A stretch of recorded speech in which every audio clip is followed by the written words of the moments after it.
அனுசரணை வழங்குவோர். இப்போது 250 ரூபாவுக்கு சிக்னல் 160 கிராம். இலங்கையில் லாபகரமான விலையில் ஒரு பேக்.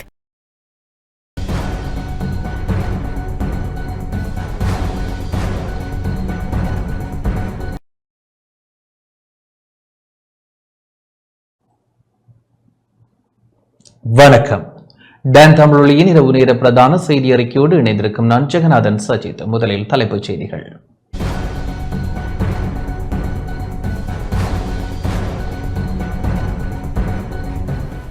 மாகாண சபை தேர்தலை இந்த ஆண்டு நடத்த முடியாது என அமைச்சர் நலிந்த ஜெயதிச கருத்து.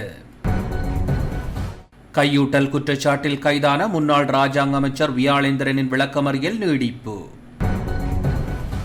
சில உள்ளூராட்சி மன்றங்களின் தேர்தல் நடவடிக்கைகளுக்கு நீதிமன்றம் தடை. கிளிநொச்சி முழங்காவில் ஆரம்ப பாடசாலை முன்பாக பெற்றோர்கள் கவனஈர்ப்பு போராட்டம். நுவரெலியாவின் வசந்தகால நிகழ்வுகள் இன்று ஆரம்பம்.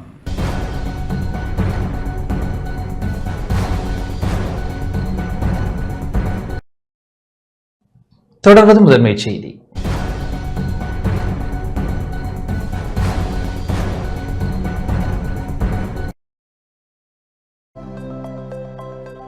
அனுசரணை வழங்குவோர். சில பந்தங்கள் வாழ்நாள் முழுவதற்கும். நிப்பான் சிமெண்ட். மாகாண சபை தேர்தலை இந்த ஆண்டு நடத்த முடியாது என அமைச்சர் நலிந்த ஜெயதிச தெரிவித்துள்ளார். மாகாண சபை தேர்தலை இந்த ஆண்டு நடத்த முடியாது எனவும் தொடர்ச்சியாக தேர்தல்களை நடத்தி கொண்டிருக்க முடியாது எனவும் அமைச்சர் நலிந்த ஜெயதிச தெரிவித்துள்ளார். உள்ளூராட்சி சபை தேர்தல் இடம்பெற்றால் 6 மாதத்திற்குள் இலங்கை 3 தேர்தல்களை சந்தித்துவிடும். இதன் காரணமாக மற்றொரு தேர்தல் சாத்தியமில்லை. அரசாங்கம் தொடர்ந்து தேர்தல்களை நடத்தி கொண்டிருக்க முடியாது. அபிவிருத்தி திட்டங்களையும் முன்னெடுக்க வேண்டும். உள்ளூராட்சி தேர்தலுடன் பிரதானமான தேர்தல்கள் முடிவுக்கு வரும். மாகாண சபை தேர்தலை மாத்திரம் நடத்த வேண்டும். சட்டங்களை மாற்ற வேண்டி இருப்பதாலும் நாட்டின் அபிவிருத்திக்கு பெருமளவு நிதி ஒதுக்கீடு செய்யப்பட்டுள்ளதாலும் மாகாண சபை தேர்தலை இந்த வருடம் நடத்த முடியாது என அமைச்சர் நலிந்த ஜெயதிச தெரிவித்துள்ளார்.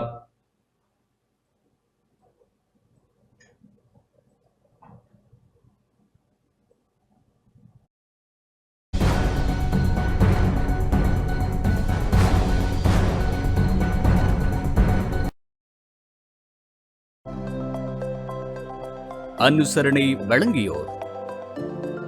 சில பந்தங்கள் வாழ்நாள் முழுவதற்கும். நிப்பான் சிமெண்ட்.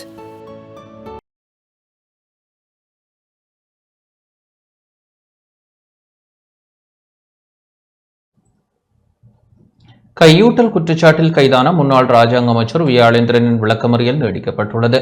கையூட்டல் குற்றச்சாட்டில் கைது செய்யப்பட்டு விளக்கமறியலில் வைக்கப்பட்டிருந்த முன்னாள் ராஜாங்க அமைச்சர் சதாசிவம் வியாழேந்திரனின் விளக்கமறியல் காலம் நீடிக்கப்பட்டுள்ளது.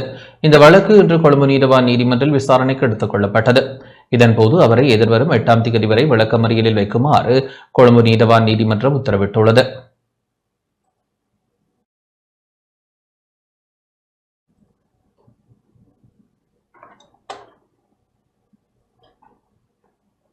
பெட்ரோல் 10 ரூபாய் விலை குறைப்பின் மூலம் முச்சக்கர வண்டி கட்டணத்தை குறைப்பது சாத்தியமற்ற விடயம் என மேல் மாகாண முச்சக்கர வண்டி சாரதிகள் மற்றும் உரிமையாளர்களின் சங்கம் தெரிவித்துள்ளது. எரிபொருள் விலைகள் குறைந்திருந்தாலும் முச்சக்கர வண்டி கட்டணத்தில் மாற்றத்தை ஏற்படுத்த வாய்ப்பில்லை என மேல் மாகாண முச்சக்கர வண்டி சாரதிகள் மற்றும் உரிமையாளர்கள் சங்கத்தின் தலைவர் லலித் தர்மசேகர தெரிவித்துள்ளார். கொழும்பில் இன்று இடம்பெற்ற ஊடகவியலாளர் சந்திப்பின் போதே அவர் இதனை தெரிவித்துள்ளார். බලාපොරොත්තු වෙනවා පෙට්‍රල් අඩු කරපු ගමන් ගාස්තු අඩුයි. මගේ ජනතාවට අපි කියනවා මේ වෙලාව රුපියල් 10ක් අඩු වෙලා எரிபொருள் விலைகள் குறைந்திருந்தாலும் முச்சக்கர வண்டி கட்டணத்தில் மாற்றத்தை ஏற்படுத்த முடியாத நிலையே காணப்படுகின்றது. முச்சக்கர வண்டி கட்டணங்களை குறைப்பதை விட முறையான ஒழுங்குமுறை மூலம் பொதுமக்களுக்கு மிகவும் பயனுள்ள சேவையை வழங்க அரசாங்கம் தலையிட வேண்டும். பெட்ரோல் லிட்டருக்கு 10 ரூபாய் குறைந்திருக்கிறது. சாதாரணமாக ஒரு லிட்டருக்கு 20 கிலோமீட்டர் வரை முச்சக்கர வண்டியை செலுத்த முடியும்.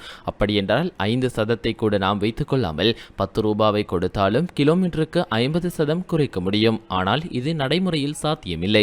தற்போதும் கூட கட்டண நிர்ணயம் இல்லாமல் நினைத்தவாறே கட்டணம் வசூலிக்கும் முச்சக்கர வண்டிகள் நாடு முழுவதும் உள்ளன. அதனால் 50% அல்லது 10 ரூபாயோ குறைத்தாலும் அது தீர்வாகாது. மிகவும் பயனுள்ள நம்பகமான முச்சக்கர வண்டி சேவையை உருவாக்குவதுதான் எங்கள் முதல் நோக்கம். இந்த 10 ரூபாய் குறைப்பின் மூலம் முச்சக்கர வண்டி கட்டணத்தை குறைப்பது சாத்தியமற்ற விடயமாகும்.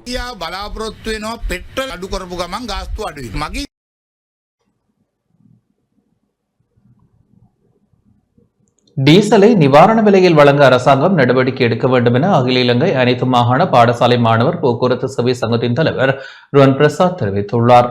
கொழும்பில் இன்று இடம்பெற்ற ஊடகவியலாளர் சந்திப்பின் போதே அவர் அதனை தெரிவித்துள்ளார். ඩීසල් මිල ඇත්තම කියන අඩු කරයි කියලා. අපි අද වෙනකොට අසරණ වෙලා තියෙනවා. ඒ අතරට මේ වගේ ඉන්ධන මිලත් අඩු කරන්න නැති වුණාම ඇත්තම කියන අපිට මේ ප්‍රමාණ සේවා පවත්වාගෙන යන්න බෑ. எரிபொருள் விலை குறைப்பின் போது டீசல் விலை குறைக்கப்படும் என நாம் எதிர்பார்த்தோம். ஆனால் அந்த விடயம் இடம்பெறாமையை இட்டு கவலை அடைகின்றோம். இதன் காரணமாக நாம் பாதிப்புக்குள்ளாவதுடன் இந்த சேவையை முன்னெடுக்க முடியாத நிலையே ஏற்படும். ஆகவே எதிர்காலத்தில் இந்த சேவையிலிருந்து விலக எதிர்பார்த்துள்ளோம். ஆகவே பெட்ரோலை போன்று டீசலையும் நிவாரண விலையில் வழங்க அரசாங்கம் நடவடிக்கை எடுக்க வேண்டும். ඩීසල් මිල ඇත්තම කියන අඩු කරයි කියලා. අපි අද වෙනකොට අසරණ වෙලා තියෙනවා. ඒ අතරට මේ වගේ ඉන්ධන මිලත් අඩු කරන්න නැති වුණාම ඇත්තම කියන අපිට මේ ප්‍රමාණ සේවා පවත්වාගෙන යන්න බෑ. சில உள்ளூராட்சி மன்றங்களின் தேர்தல் நடவடிக்கைகளுக்கு நீதிமன்றம் தடை விதித்துள்ளது. உள்ளூராட்சி மன்ற தேர்தலுக்காக தாக்கல் செய்யப்பட்டு நிராகரிக்கப்பட்ட வேட்புமனுக்கள் தொடர்பில் மேன்முறையீட்டு நீதிமன்றில் தாக்கல் செய்யப்பட்டுள்ள வழக்குடன் தொடர்புடைய உள்ளூராட்சி மன்றங்களில் தேர்தலுக்கான நடவடிக்கைகள் நாளை வரை இடைநிறுத்தி வைக்கப்பட்டுள்ளது. குறித்த மனுக்கள் இன்று விசாரணைக்கு எடுத்துக் கொள்ளப்பட்ட நிலையில் இந்த உத்தரவு பிறப்பிக்கப்பட்டுள்ளது.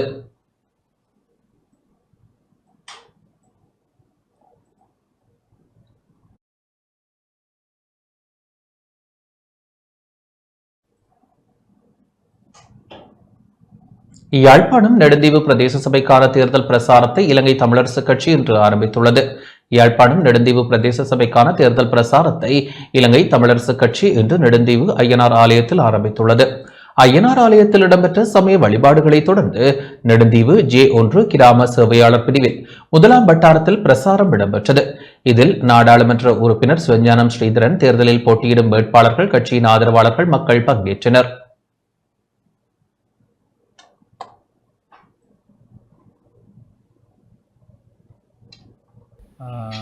குறிப்பாக இந்த பிரதேச சபைகள் என்பது ஒரு குட்டி அரசாங்கம். குட்டி அரசாங்கம் இலங்கையின் வரலாற்றில் முதல் ஒரு பெண் தவிசாளர் தந்த பிரதேச சபை நெடுந்தீவு தான். இந்த குட்டி அரசாங்கமாக இருக்கிற இந்த பிரதேச சபையினுடைய நிர்வாகங்கள் இப்பொழுது கொஞ்சம் விரிவடைந்திருக்கிறது. NPP என்ற தேசிய மக்கள் சக்தி என்ற அரசாங்கம் அவர்கள் யுத்தம் நடத்தையில் எங்கள் மீது குண்டுகளை பொழியலை. ஆனால் அவர்கள் ஒன்றும் எங்களை துன்புறுத்துகிற மாதிரி எங்களுக்கு தெரியலை. ஆனால் மிக நூதனமாக ஒரு மென்போக்காக எங்களுக்கு விளங்காமலே நாங்கள் மெல்ல மெல்ல இந்த மண்ணிலிருந்து நகர்த்தப்பட்டு அல்லது அழிக்கப்பட்டு கொண்டிருக்கிறோம்ன்றதை நாங்கள் உணர வேண்டிய ஒரு காலகட்டமாக இது மாறியிருக்கு. நாங்கள் எங்களை இந்த ஸ்ரீலங்காவினுடைய மகிந்த அரசு சரி அல்லது அதுக்கு முதல் இருந்த அரசுகளும் பிறகு வந்த அரசுகளும் மிகப்பெரிய ஒரு இனப்படுகொலையை எங்களோட மண்ணில் செய்திருந்தது. அந்த ஈழமக்கள் ஜனநாயக கட்சியின் சாவகச்சேரி நகரசபை மற்றும் பிரதேச சபை வேட்பாளர்களுடனான சந்திப்பும் அறிமுக கூட்டமும் கட்சியின் செயலாளர் நாயகன் டக்ளஸ் தேவானந்தா தலைமையில் இன்று கட்சியின் பிரதேச அலுவலகத்தில் இடம்பெற்றது. நடைபெறவுள்ள உள்ளூராட்சி சபை தேர்தலில் போட்டியிடும் வேட்பாளர்கள் மற்றும் கட்சி செயற்பாட்டாளர்கள், ஆதரவாளர்கள் கூட்டத்தில் கலந்து கொண்டனர். கட்சியின் அரசியல் செயற்பாடுகளில் இருக்கின்ற நியாயத்தை மக்கள் புரிந்து கொள்ளும் வகையில் தெளிவூட்டல்கள் அமைய வேண்டும் எனவும் அதற்கான கடின உழைப்பு ஒவ்வொருவரிடமும் இருக்க வேண்டும் எனவும் கட்சியின் செயலாளர் நாயகம் டக்ளஸ் தேவானந்தா தெரிவித்துள்ளார்.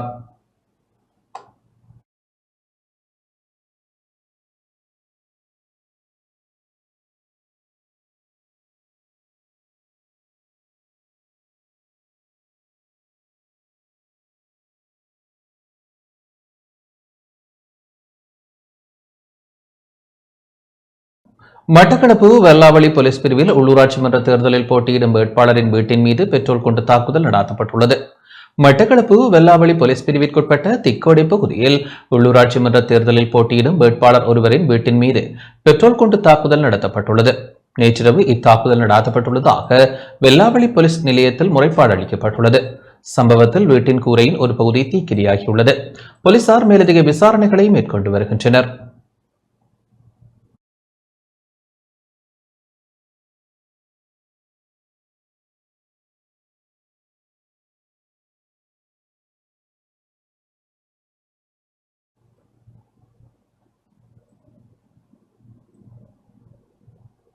கிளிநொச்சி முழங்காவில் ஆரம்ப பாடசாலை முன்பாக இன்று கவனஈர்ப்பு போராட்டம் ஒன்று முன்னெடுக்கப்பட்டது. கிளிநொச்சி முழங்காவில் ஆரம்ப பாடசாலை அதிபர் ஆசிரியர்கள் மீது அவதூறு பரப்பி வருவதற்கு எதிர்ப்பு தெரிவித்து இன்று காலை பாடசாலையின் நுழைவாயிலை மூடி கவனஈர்ப்பு போராட்டம் ஒன்று முன்னெடுக்கப்பட்டது. மாவட்டத்தின் முதல்நிலை பாடசாலைகளில் ஒன்றாக காணப்படுகின்ற முழங்காவில் ஆரம்ப வித்தியாலயத்தில் கடமையாற்றும் அதிபர் ஆசிரியர்கள் மீது சமூக வலைதளம் ஊடாக அவதூறு பரப்பி வருவதற்கு எதிர்ப்பு தெரிவித்து போராட்டம் முன்னெடுக்கப்பட்டது. குறித்த விடயம் தொடர்பாக முழங்காவில் போலீஸ் நிலையம் மற்றும் மாகாண கல்வி திணைக்களம் ஆகியவற்றில் முறைப்பாடுகளை தெரிவித்தும் இதுவரை எவ்வித தீர்வுகளும் வழங்கப்படாத நிலையில் மாணவர்களின் பெற்றோர் காலை பாடசாலையின் நுழைவாயிலை மூடி கவனஈர்ப்பு போராட்டத்தில் ஈடுபட்டனர். இதற்கான தீர்வு வரும் வரை தாங்கள் பிள்ளைகளை பாடசாலைக்கு அனுப்பவில்லை எனவும் தெரிவித்துள்ளனர். போராட்டம் காரணமாக குறித்த பாடசாலையில் கற்றல் செயற்பாடுகள் முழுமையாக ஸ்தம்பிதம் அடைந்துள்ளதுடன் மாணவர்களின்றி பாடசாலை வெறிச்சோடி காணப்பட்டது. எமது பாடசாலைக்கு எதிராகவும் அதிபருக்கு எதிராகவும் ஆசிரியர்களுக்கு எதிராகவும் பரப்பப்படுகின்ற அவதூறு தொடர்பாக நாங்கள் இன்று அடையாள கவனஈர்ப்பு போராட்டத்தில் ஈடுபடுகின்றோம். இன்றும் மன உளைச்சல் காரணமாக அரைவாசிக்கும் மேற்பட்ட ஆசிரியர்கள் பணிக்கு சமூகம் அளிக்கவில்லை. சிறு பிள்ளைகளை நாங்கள் ஆசிரியர்கள் இல்லாமல் பாடசாலையில் விட்டு சென்றால் நடக்கின்ற அசம்பாவிதத்திற்கு யார் பொறுப்பெடுக்கின்றது? ஆகவே இதுக்குரிய தீர்வுகளை உரியவர்கள் பெற்றுத்தர வேண்டும் என கேட்டுக்கொள்கின்றோம். உண்மையிலே ஒரு உண்மையான சம்பவமாக எங்களுக்கு தெரியல, நம்புறதுக்கும் இல்லை. அதனால இதுக்கு நல்ல ஒரு தீர்வு கிடைக்கணும். நாங்கள் ஆளுநர்கிட்ட கொடுத்திருக்கிறோம் கடிதம், வலயத்துக்கு கொடுத்திருக்கிறோம், டிஎஸ் கொடுத்திருக்கிறோம், பொலிசுக்கு கூட கொடுத்திருக்கிறோம். எந்த ஒரு எங்களுக்கு ஆதரவான தகவலும் கிடைக்கவில்லை. இனியும் இதுக்கு பதில் கிடைக்க இல்லைன்னு சொன்னால் ரோட்டுக்கு சென்று எங்களோட போராட்டம் நீடிக்கும் என்பதனை அறிய தெரிகின்றோம்.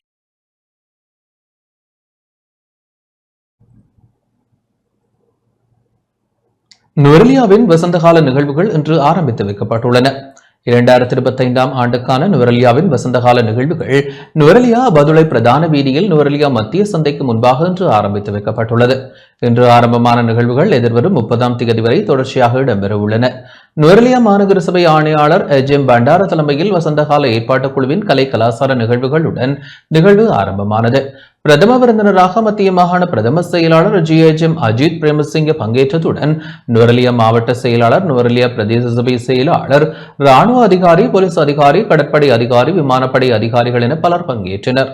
வழமை போல் நுவரெலியா நகரில் உள்ள பாடசாலை மாணவர்களின் பேண்ட் வாத்திய இசை நிகழ்ச்சியுடனும் பொது அமைப்புகளின் அணிவகுப்பு மரியாதையுடனும் ஊர்திகளின் பவனியுடனும் நிகழ்வு கோலாகலமாக ஆரம்பமானது. இந்த ஆரம்ப வைபவத்தில் நுவரெலியா லயன்ஸ் கழக அணிவகுப்பும், நுவரெலியா சுற்றுலாத்துறையின் வாகன அணிவகுப்பும், நுவரெலியா போலீசாரின் குதிரை அணிவகுப்பும் இடம்பெற்றது.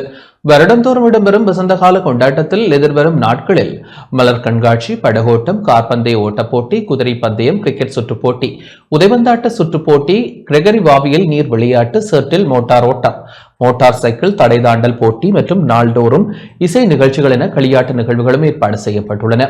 இதனால் சுற்றுலா பயணிகளின் நலன் கருதி அத்தியாவசிய சேவைகளை நுவரெலியா மாநகர சபையினரும் பாதுகாப்பு ஏற்பாடுகளை நுவரெலியா போலீசாரும் மேற்கொண்டு வருகின்றனர். அத்துடன் வெளி மாவட்டங்களிலிருந்து நுவரெலியா வரை விசேட போக்குவரத்து சேவைகளும் ஏற்பாடு செய்யப்பட்டுள்ளன.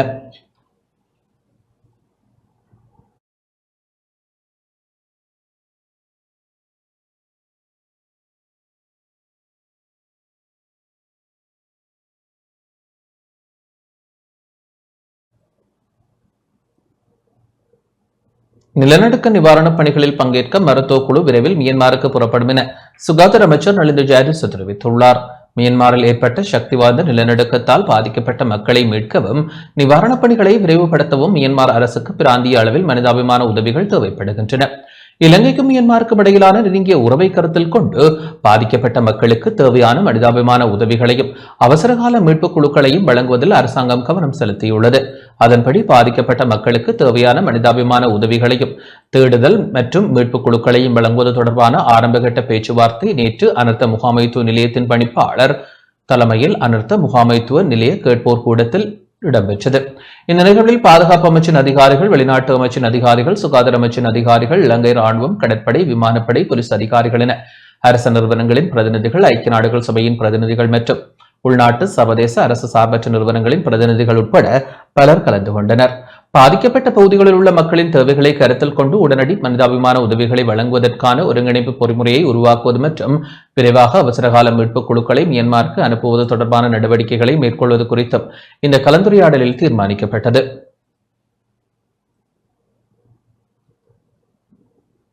மியன்மார் மற்றும் தாய்லாந்தில் ஏற்பட்ட கடுமையான நிலநடுக்கத்தால் அங்கு ஏராளமான சொத்துக்கள் அழிந்ததோடு பல உயிரிழப்புகளும் பதிவாகியுள்ள நிலையில் எதிர்க்கட்சித் தலைவர் சஜித் பிரேமதாச இன்று கொழும்பிலுள்ள மியன்மார் மற்றும் தாய்லாந்து தூதரகங்களுக்கு விஜயம் செய்து அனர்த்தம் தொடர்பாக தனது வருத்தத்தையும் கவலையும் வெளியிட்டார். மியன்மார் மற்றும் தாய்லாந்து தூதுவர்கள் தலைமையிலான தூதுக்குழுவினரை சந்தித்து எதிர்க்கட்சித் தலைவர் ஆறுதல் தெரிவித்தார். ஒரு நாடு என்ற வகையில் மியன்மார் மற்றும் தாய்லாந்து ஆகிய நாடுகளுக்கு தேவையான பூரண ஒத்துழைப்பை பெற்றுத் தருவேன் என அவர் இங்கு உறுதியளித்துள்ளார்.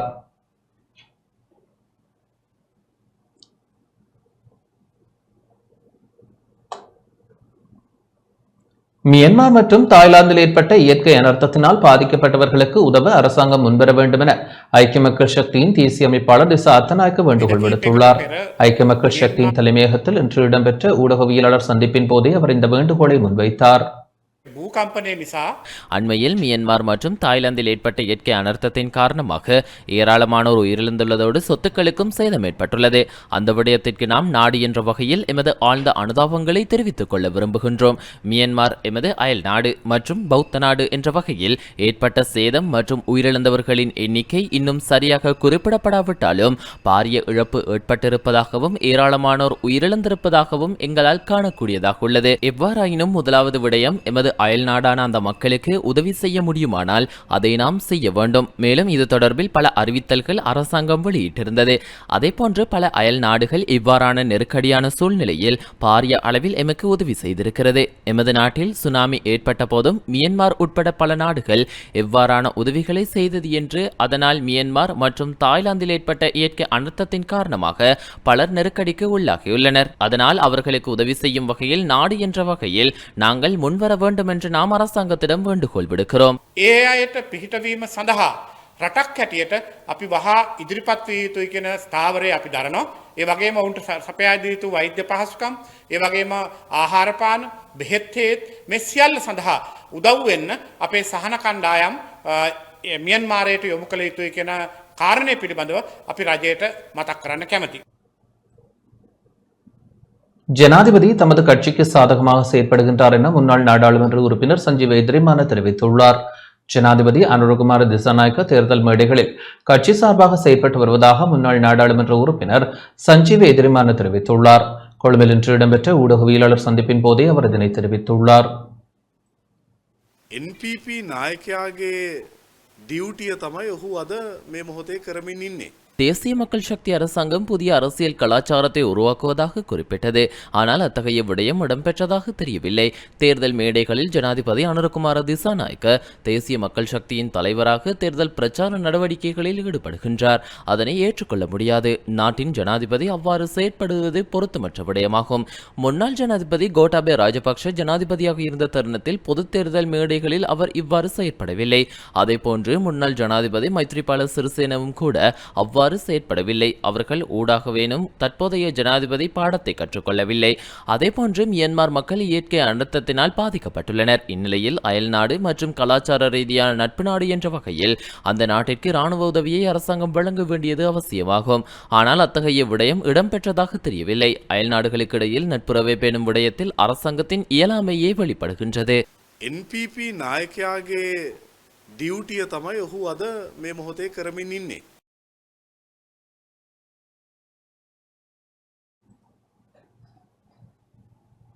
யாழ்ப்பாணம் தையிட்டி விகாரை தொடர்பில் கலந்துரையாட மக்களை அழைப்பது ஏமாற்று வேலை என அருட்தந்தை மா சக்திவேல் தெரிவித்துள்ளார்.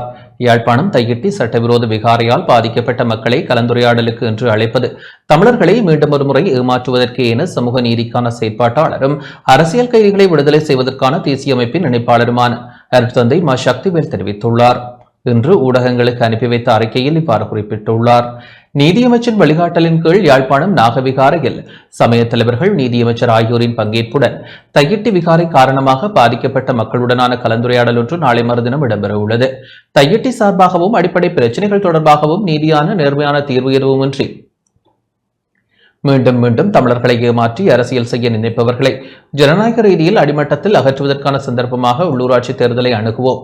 ஏமாற்று தேர்தல் அரசியல்வாதிகளுக்கு தமிழர்கள் தக்க பாடம் புகட்ட வேண்டும். அது மட்டுமல்லாது தையிட்டி தொடர்பில் நீதியான தீர்வு கிடைக்கும் வரையில் அரசுக்கு அழுத்தம் கொடுக்கும் வகையில் மக்கள் திரட்சியோடு போராட்டத்தில் பங்கேற்க வேண்டும். அதுவே எமது அரசியலுக்கு வலு சேர்க்கும் என அருட்தந்தை மா சக்திவேல் குறிப்பிட்டுள்ளார்.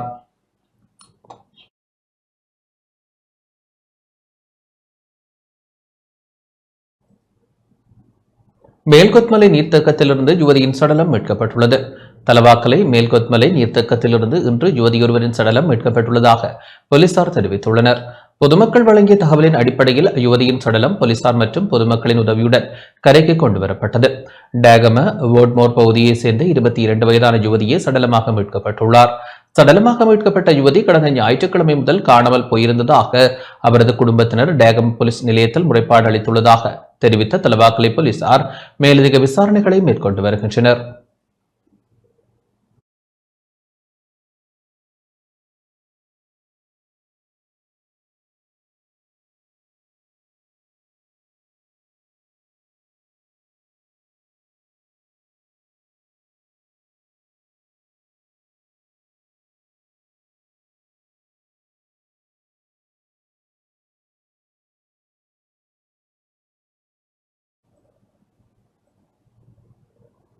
இந்திய பிரதமர் இலங்கை வருகை தரும் போது இலங்கை இந்திய மீனவர் பிரச்சினைக்கு உரிய தீர்வு எட்டப்பட வேண்டும் என வடக்கு மாகாண கடற்தொழிலாளர் சங்கங்களின் இணைப்பாளர் அன்னராசா தெரிவித்துள்ளார். இந்திய பிரதமர் நரேந்திர மோடி இலங்கை வருகை தரும் போது இலங்கை இந்திய மீனவர் பிரச்சினைக்கு உரிய தீர்வு எட்டப்பட வேண்டும் எனவும் தீவக மக்களின் அபிவிருத்தி தொடர்பில் இந்திய பிரதமர் கவனம் செலுத்த வேண்டும் எனவும் வடக்கு மாகாண கடற்தொழிலாளர் சங்கங்களின் இணைப்பாளர் அன்னராசா தெரிவித்துள்ளார். இன்று யாழ்ப்பாணத்தில் ஊடக சந்திப்பை நடத்திய வேளை இவ்வாறு குறிப்பிட்டார்.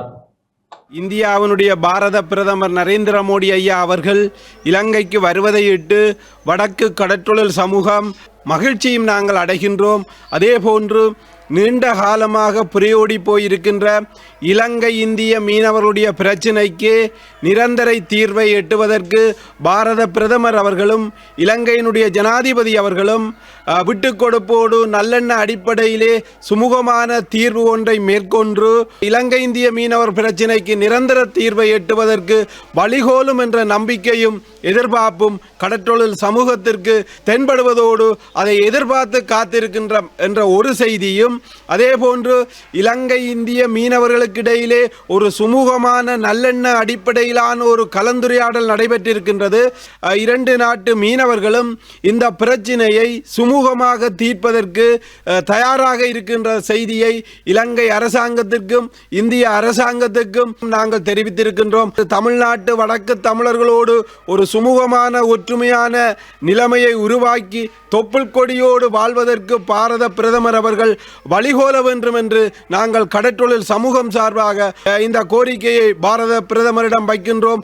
நெடுந்தீவு, நைனாதீவு, அனலை தீவு, எழுவை தீவு போன்ற பிரதேசங்களில் வாழ்கின்ற மக்கள் வாழ்வாதாரத்துக்கும் சரி அடிப்படை வசதிகளுக்கும் மிக சிரமப்பட்டு கொண்டும் கஷ்டப்பட்டு கொண்டும் வாழ்கின்ற பிரதேசமாக இந்தியாவுக்கு அண்மித்த பகுதியிலே இந்த தீவுகள் இருக்கின்றபடியினால் அந்த மக்களுடைய வாழ்வாதாரத்திலும் அடிப்படை தேவையிலும் இந்திய அரசாங்கம் கரிசனை காட்ட வேண்டும் என்ற கோரிக்கையை நாங்கள் முன்வைக்கின்றோம். பாரத பிரதமர் இலங்கைக்கு வருகின்ற போது இந்த தீவக பிரதேசங்களினுடைய அபிவிருத்திக்கு உதவி செய்ய வேண்டும் என்று இந்த நல்லெண்ண கோரிக்கையை நாங்கள் முன்வைக்கின்றோம். மிக விரைவிலே மீனவ மட்ட அரச மட்ட பேச்சுவார்த்தை தொடர்ந்து முன்கொண்டு செல்வோம். அதேபோன்று காரைக்கால் நாகப்பட்டினம் மீனவர்களோடும் அடுத்த கட்ட கலந்துரையாடலுக்கு நாங்கள் தயாராக இருக்கின்றோம். சுமூகமான தீர்வை எட்டுவோம் என்ற நம்பிக்கை எங்களுக்கு இருக்கின்றது.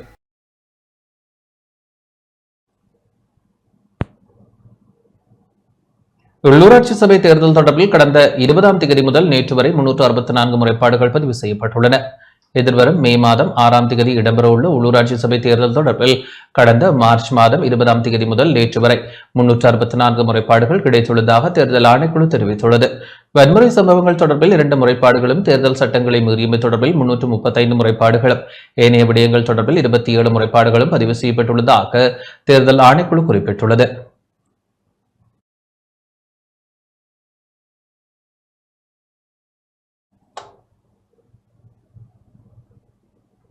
உள்ளூராட்சி மன்ற தேர்தல் இடம்பெறவுள்ள நிலையில் தேர்தல் சட்ட விதிகளை மீறியமை மற்றும் வன்முறை சம்பவம் குறித்த 11 முறைப்பாடுகள் கடந்த 2 நாட்களில் பதிவாகியுள்ளதாக போலீசார் தெரிவித்துள்ளனர்.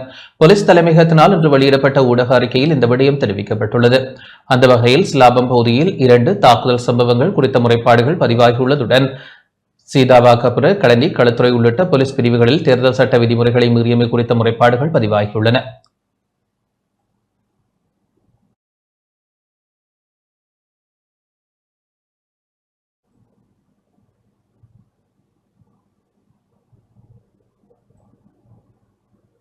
யாழ்ப்பாணம் வடமராட்சி கிழக்கு நாகர்கோவில் எழுதுமட்டுவாழ் வீதியின் பால புனரமைப்பு பணிகள் இன்று மீண்டும் ஆரம்பிக்கப்பட்டுள்ளன. யாழ்ப்பாணம் வடமராட்சி கிழக்கு நாகர்கோவில் சந்தியிலிருந்து எழுதுமட்டுவாழ் பிரதேசத்திற்கு செல்லும் வீதியின் பால புனரமைப்பு பணிகள் மழை வெள்ளம் காரணமாக தடைபட்டிருந்த நிலையில் இன்று மீண்டும் ஆரம்பிக்கப்பட்டுள்ளன. 1959ஆம் ஆண்டு நீர்ப்போக்கு பாலமாக அமைக்கப்பட்டிருந்த இந்த பாலம் மாரிகாலத்தில் வெள்ளத்தில் மூழ்குவதனால் கடந்த சில மாதங்களாக பயன்படுத்த முடியாத நிலை காணப்பட்டது. கடந்த 3 ஆண்டுகளாக வனஜீவராசிகள் திணைக்கள கட்டுப்பாட்டில் உள்ள பகுதியில் பாலம் அமைப்பதற்கு தடைகள் இருந்தபோதும் வடமராட்சி கிழக்கு பிரதேச செயலாளர் கு பிரபாகரமூர்த்தி மற்றும் நாகர்கோவில் மக்களின் முயற்சியின் மூலம் வனஜீவராசிகள் திணைக்களம் பாலம் அமைக்க அனுமதி வழங்கியது. நாகர்கோவில் எழுதுமட்டுவாழ் பிரதான வீதி முடங்கி இருந்ததால் பொதுமக்கள் சுமார் 40 கிலோமீட்டர் தூரம் மாற்றுப்பாதை வழியாக பயணம் செய்தனர். இதனால் புதிய பாலம் அமைக்கப்பட்டு வருகின்றது. புனரமைப்பு பணிகள் இடம்பெற்ற வேளை கடந்த நாட்களில் பெய்த கடும் மழையால் பணிகள் தற்காலிகமாக இடைநிறுத்தப்பட்டன. இந்த நிலையில் பாலத்தை புனரமைப்பு பணிகள் இன்று மீண்டும் ஆரம்பிக்கப்பட்டுள்ளன.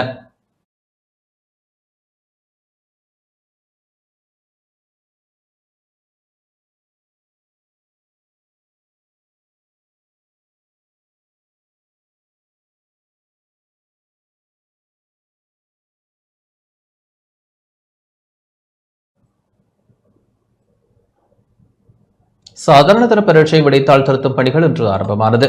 அண்மையில் நிறைவடைந்த 2024ஆம் ஆண்டுக்கான கல்வி பொதுத்தராதர சாதாரண தர பரீட்சையின் விடைத்தாள் திருத்தும் பணிகள் இன்று ஆரம்பிக்கப்பட்டுள்ளது. 1066 மத்திய நிலையங்களில் விடைத்தாள் திருத்தும் பணிகள் முன்னெடுக்கப்படுவதாகவும் எதிர்வரும் 10ஆம் தேதி வரை விடைத்தாள் திருத்தும் பணிகள் முன்னெடுக்கப்பட உள்ளதாகவும் பரீட்சைகள் திணைக்களம் தெரிவித்துள்ளது. இந்த பணிக்கு 16,000 ஆசிரியர்கள் இணைத்துக் கொள்ளப்பட்டுள்ளதாகவும் பரீட்சைகள் திணைக்களம் தெரிவித்துள்ளது.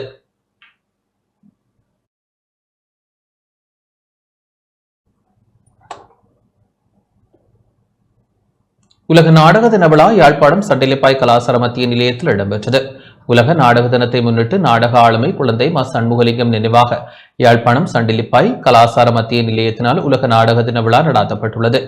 சண்டிலிப்பாய் கலாசார மத்திய நிலையத்தில் இடம்பெற்ற நிகழ்வில் குழந்தை மா சண்முகலிங்கத்தின் படத்திற்கு மலர் மாலை அணிவித்து அஞ்சலி இடம்பெற்றது.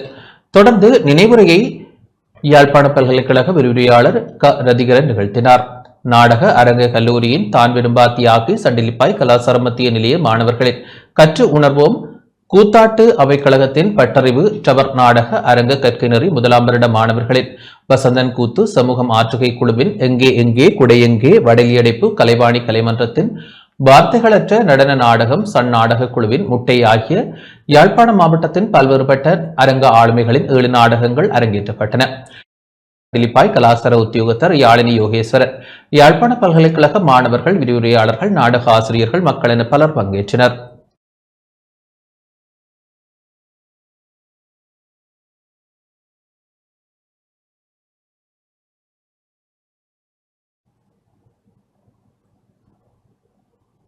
ஒடியல்மா குக்கீஸ் அறிமுக நிகழ்வு நாளை யாழ்ப்பாணத்தில் இடம்பெற உள்ளது. ஒடியல்மா குக்கீஸ் அறிமுக நிகழ்வு நாளை பிற்பகல் 2 மணிக்கு யாழ்ப்பாணத்தில் இடம்பெற உள்ளது. ஸ்டான்லி கல்லூரி ஒழுங்கை பகுதியில் உள்ள ஆறுதல் அலுவலக கேட்போர் கூடத்தில் நிகழ்வு நடத்தப்பட உள்ளதாக ஆறுதல் நிறுவன பிரதம நிறைவேற்று பணிப்பாளர் செல்வஜியா தம்பையா கருத்து வெளியிட்டார். எங்களுடைய கூட்டுறவு சங்கத்தின் ஊடாக நாங்கள் இந்த பனை அபிவிருத்தி ஆராய்ச்சி நிலையத்தோடு தொடர்பு கொண்டு அவர்கள் சில ஆராய்ச்சிகளை செய்து உணவுப் பொருட்களை உற்பத்தி செய்வதற்குரிய வழிமுறைகளை வெற்றிகரமாக நிறைவேற்றியிருக்கின்றார்கள். அந்த வகையில் ஆறுதல் நிறுவனத்துக்கு பச்சை ஒடியல் மாவிலிருந்து குக்கீஸ் தயாரிக்கின்ற காப்புரிமையை எங்களுக்கு தந்திருக்கின்றார்கள். அதனை வைத்துக்கொண்டு நாங்கள் முன்பள்ளி ஆசிரியர்கள் உட்பட 10 பேருக்கு அந்த பயிற்சியை பனை அபிவிருத்தி ஆராய்ச்சி நிறுவனம் வழங்கியிருந்தது. பயிற்சி பெற்றவர்கள் ஆறுதல் மனிதவள மேம்பாட்டு நிறுவனத்தின் ஊடாக குக்கீஸ் தயாரிக்கிற அந்த செயற்பாட்டை மேற்கொண்டு வந்திருக்கின்றார்கள். பூரண போஷாக்கூடியதாக இந்த குக்கீஸை நாங்கள் தயாரிக்கின்ற செயற்பாட்டை செய்கின்றோம். குழந்தைகளில் இருந்து வயதானவர்களை விரும்பக்கூடிய ஒரு உணவுப் பொருளாகத்தான் நாங்கள் தயாரித்திருக்கின்றோம். இந்த தயாரித்து இதனை அறிமுகப்படுத்துகின்ற அந்த நிகழ்வை நாளைய தினம் 2 மணிக்கு இந்த நிகழ்வு ஆறுதல் நிறுவனத்தினுடைய அலுவலகத்தில் நடைபெற இருக்கின்றது. இத்துடன் இந்த செய்தி அறிக்கை நிறைவடைகின்றது. வணக்கம்.